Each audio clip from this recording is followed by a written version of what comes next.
Hello guys, welcome back to my channel. आज मैं आपको बहुत इंपॉर्टेंट, बहुत इन्फॉर्मेटिव टॉपिक समझाऊंगी। आज मैं आपको समझाऊंगी कि संबंध बनाने के बाद एड्स किस तरीके से फैलता है। अब एड्स कैसे फैलता है उसके लिए आपको एक बात जाननी पड़ेगी। सबसे पहले आपको जानना पड़ेगा कि एचआईवी में और एड्स में अंतर होता है। बहुत सारे लोग एचआईवी को और एड्स को सेम समझते हैं। HIV is a virus. HIV virus होता है जिस वायरस के चलते आपको क्या होता है, एड्स होता है। जो एचआईवी होता है ना, जैसे मान लो कि कोई व्यक्ति एचआईवी से संक्रमित हो गया, जैसे कोरोना वायरस था तो कोरोना वायरस से संक्रमित होता था तो हमको सिम्टम्स दिखते थे। वैसे ही एचआईवी से कोई व्यक्ति संक्रमित होता है तो उसको सिम्टम्स दिखते हैं। एचआईवी से एड्स होने में तकरीबन 10 साल का समय लगता है। और जो व्यक्ति एचआईवी से संक्रमित होने के बाद मेडिसिन लेने लगते हैं ना, मेडिसिन क्यों लेते हैं कि जो उनकी सिचुएशन है, जो उनकी कंडीशन है वो बद से बदतर ना हो, अपनी सिचुएशन को वर्स्ट होने से बचाने के लिए वो क्या लेते हैं, मेडिसिन लेते हैं। तो ऐसे व्यक्ति जो कि एचआईवी से संक्रमित होने के बाद मेडिसिन लेते हैं उनको एड्स होने में 10 से ज़्यादा साल का भी समय लगता है। जब किसी व्यक्ति को एड्स होता है तो जो टी कोशिकाएं होती हैं, जो मस्तिष्क की कोशिकाएं होती हैं, ये धीरे धीरे नष्ट होने लगती है, जिससे कि व्यक्ति को तरह तरह की समस्याएं होती हैं, तरह तरह के संक्रमण होते हैं और जो वो व्यक्ति की कंडीशन है वो एचआईवी के बाद एड्स में बदल जाती है। उस कंडीशन को हम कहते हैं कि एड्स हो गया है। जब एचआईवी आपको हो गया है, बहुत साल हो गए हैं, एचआईवी को आपने ट्रीट नहीं किया, ट्रीट नहीं करने की वजह से एचआईवी किस में कन्वर्ट हो गया, एड्स में कन्वर्ट हो गया। अब जब कोई व्यक्ति है, आपके मन में सवाल आता होगा कि अगर किसी व्यक्ति को एड्स हो गया है या फिर कोई व्यक्ति एचआईवी से संक्रमित हो गया तो वो कितने समय में मर जाता है। तो ऐसा कुछ निश्चित समय नहीं होता है और ना ही कोई व्यक्ति एड्स की वजह से मरता है।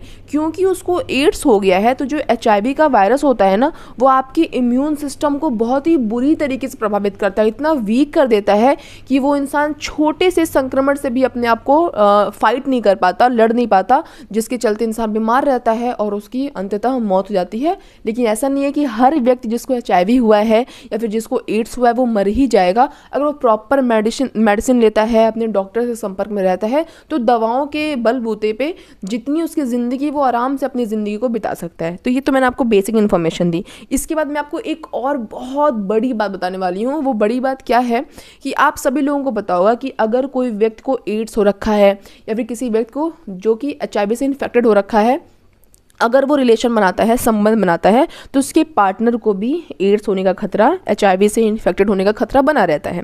तो एक मेडिसिन आती है प्रेप, मैं उसका स्क्रीनशॉट लगा दूंगी, आपको देखने में पता चल जाएगा कैसी मेडिसिन होती है वो। तो अगर मान लो कोई व्यक्ति ने संबंध बनाया, बाय चांस, आप सबको पता है, अगर आपको नहीं, किसी को भी अगर एड्स है तो उसको रिलेशन के दौरान कॉन्डम का प्रयोग करना चाहिए। बट बाय चांस कॉन्डम फट भी तो सकते हैं ना। तो अगर किसी का कॉन्डम फट गया या फिर बाय चांस मिस्टेक से उसने यूज़ नहीं किया, वो यूज़ करना भूल गया, कुछ भी सिचुएशन हो सकती है, मतलब सामने वाले को लग गया कि अब उसको खतरा है, सामने वाले को एड्स या फिर एचआईवी से वो इन्फेक्टेड था, उसके साथ रिलेशन बनाया है तो सामने वाले को खतरा है, तो वो मेडिसिन ले सकता है। उस मेडिसिन के इस्तेमाल से अगर आपने रिलेशन बनाया है तो आपका जो रिस्क है वो 99% कम हो सकता है कि आपको एड्स का खतरा नहीं होगा। और अगर आपको लगता है कि कहीं आप हॉस्पिटल में गए हो या फिर कहीं भी गए हो, किसी ऐसे व्यक्ति का इंजेक्शन आपको लग गया जो कि सामने वाले को एड्स या फिर एचआईवी से वो संक्रमित था, सेम इंजेक्शन गलती से, ऐसा होना नहीं चाहिए, सबको प्रॉपर ध्यान रखना चाहिए। बट मान लेते हैं कि गलती से भी आपको लग गया तो आपको खतरा हो सकता है। तो अगर आपने वो मेडिसिन ले रहे हो अगर आप, तो आपका जो रिस्क होगा, रिस्क फैक्टर, वो 74% से कम हो जाएगा। और जब आपको लगता है कि आपका जो रिस्क फैक्टर खत्म हो चुका है, अब आप उस रिस्क पे नहीं हो कि अब आपको एचआईवी या फिर एड्स से आप संक्रमित हो सकते हो, तो डॉक्टर की सलाह से आप वो मेडिसिन लेना बंद कर सकते हो। ऐसा नहीं कि आपको ज़िंदगी भर वो मेडिसिन लेना पड़ेगा, ठीक है। ये बात मैंने आपको बताई जो कि बहुत मुख्य है, बहुत मेन है, हर कोई बताता भी नहीं है। अब बताते हैं मेन मुद्दा जो ये है कि संबंध के बाद आखिर जो ये एड्स होता है ये फैलता कैसे है। तो संबंध के बाद एड्स ऐसे फैलता है कि मैंने आपको बताया अभी स्टार्टिंग में कि एचआईवी वायरस होता है। तो जो एचआईवी वायरस होता है ना, वो ब्लड में रहता है, वो जो पुरुषों का जो वीर्य होता है उस वीर्य में रहता है, जो महिलाओं का वजाइना होता है उसमें जो फ्लूइड होते हैं, यानी जिसको कहते हैं हम वजाइनल फ्लूइड, उसके अंदर भी रहता है। हालांकि उसकी मात्रा वीर्य में ज़्यादा होती है, रक्त में ज़्यादा होती है as compare to vaginal fluid, लेकिन वजाइनल फ्लूइड में भी एचआईवी वायरस होता है। वीर्य में भी होता है और रक्त में भी होता है, तो ये वायरस होता है। तो जब आप संबंध बनाते हो, रिलेशन बनाते हो, तो ये उस वीर्य के माध्यम से, उस वजाइनल फ्लूइड के माध्यम से जो वायरस होता है वो आपके शरीर में आ जाता है। मान लो मेल में है तो फीमेल में वो आ जाता है, ठीक है। अब जब फीमेल मान लो आ गया, मेल में भी जा सकता है, मान लो वो वायरस आ गया, अब वो वायरस आपकी बॉडी में है, तो ऐसा नहीं कि आपको तुरंत उसका सिम्टम्स दिखना नजर हो जाएगा। कई कई व्यक्तियों को तो 10-10 साल तक कोई सिम्टम्स नज़र ही नहीं आते हैं। लेकिन अगर उसके शरीर में क्या आ गया, HIV का वायरस आ गया, अब वहाँ पे वो रहेगा।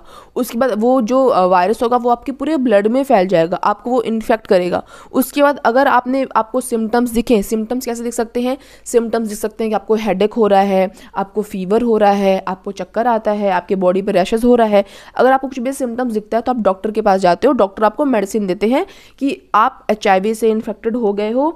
HIV को पूरी तरीके से ठीक करने का कोई मेडिसिन नहीं होता है, लेकिन आपकी जो कंडीशन है वो एड्स में कन्वर्ट ना हो या फिर सिचुएशन बदतर ना हो, डॉक्टर उसके लिए मेडिसिन देते हैं। तो आप डॉक्टर के पास गए, डॉक्टर ने आपको क्या दिया, मेडिसिन दिया, ठीक है। अब आप अपनी सिचुएशन को डिले कर लोगे कि आपको एड्स नहीं होगा। लेकिन बहुत सारे व्यक्तियों में तो जो सिम्टम्स होते हैं वो आते ही नहीं है। इसलिए आपको ये खबर होनी चाहिए, ये पता होना चाहिए कि सामने वाला जिसके साथ आप संबंध बना रहे हो, कहीं वो एड्स से, कहीं वो HIV से इन्फेक्टेड तो नहीं है। अक्सर लोग मल्टीपल पार्टनर्स रखते हैं जिनमें उनको पता नहीं होता, और बहुत हायर चांसेस होते हैं कि आप एड्स से इन्फेक्टेड हो जाओगे। तो बेटर है आप मल्टीपल पार्टनर बिल्कुल भी ना रखें, और जिसके साथ भी हैं उसको आपको पता होना चाहिए, श्योरिटी होनी चाहिए। कुंडली मिलाने से अच्छा है आप मेडिकल रिपोर्ट्स मिलाकर चेक कर लो कि भाई तुम सब कुछ प्रॉपर ठीक ठाक तो हो ना। तो उससे क्या होता है कि आपके शरीर में HIV आ गया, 10 साल के बाद वो किस में कन्वर्ट हो जाएगा, एड्स में कन्वर्ट हो जाएगा। आपकी T कोशिका डैमेज होगी, आपके मस्तिष्क सेल डैमेज होंगे, आपको इन्फेक्शन होगा, संक्रमण होगा, कोई छोटी से छोटी बीमारी, खांसी जुकाम से भी आप अपने आप को ट्रीट नहीं कर पाओगे, ठीक नहीं हो पाओगे, और आपकी सिचुएशन बहुत ही ख़राब हो जाएगी। बहुत सारे लोगों की सिचुएशन तो डेथ तक पहुंच जाती है, ठीक है। अब बहुत सारे मिथ भी है, बहुत सारे लोगों को लगता है कि किस करने से भी क्या फैलता है, HIV या फिर एड्स फैल सकता है, हाथ मिलाने से, गले लगने से, जूठा खाने से।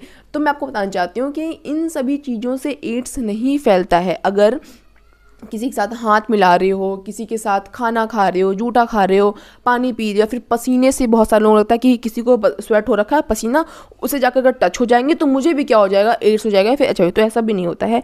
एड्स किन चीज़ों से फैलता है, सेक्स से। एड्स जो होता है वो सेक्स से फैलता है। जो एड्स होता है वो रक्त ट्रांसफ़र करने की वजह से फैलता है। जो एड्स होता है वो आपका सिरिंज जो होते हैं ना, जो इंजेक्शंस होते हैं, किसी इन्फेक्टेड को लगा, आपको लगा, तो उससे एड्स फैलता है। अगर कोई माँ है जिसके पेट में बच्चा पल रहा है तो वो भी HIV इन्फेक्टेड हो सकता है। इवन जब डिलीवरी के बाद भी वो उसको दूध पिलाती है तो उससे भी HIV और एड्स फैल सकता है। सिर्फ यही वो कंडीशन होते हैं जिससे कि HIV फैलता है। और HIV का कोई इलाज नहीं होता है, सिर्फ आपकी सिचुएशन बुरी ना हो उसके लिए आपको दवाई देकर आपकी थोड़ी सी सिचुएशन को कंट्रोल कर सकते हैं। तो आज की वीडियो के लिए बस इतना है। मुझे लगता है मैंने हर एक टॉपिक समझा दिया, आपको सब समझा दिया कि किससे संबंध बनाने के बाद HIV फैलता है, कैसे हम अगर लगता है कि रिस्क पे हैं तो किस तरीके से हम मेडिसिन लेंगे और उसकी रिस्क को हम कम कर सकते हैं 99% तक, किससे HIV फैलता है, किससे नहीं फैलता है, कितना समय लगता है, इन सभी चीज़ों का मैंने आपके जवाब दे दिया है। तो मुझे लगता है आज की इस वीडियो के लिए बस इतना ही। मिलेंगे नेक्स्ट वीडियो में किसी और इंटरेस्टिंग इन्फॉर्मेटिव टॉपिक के साथ। तब तक कुछ भी डाउट होगा कमेंट में कर देना, कुछ भी क्वेश्चन होगा कमेंट में कर देना, उसका रिप्लाई देने के लिए मैं नेक्स्ट वीडियो में कोशिश ज़रूर करूँगी। तो आज इस वीडियो में बस इतना ही, मिलेंगे नेक्स्ट वीडियो में। Bye guys.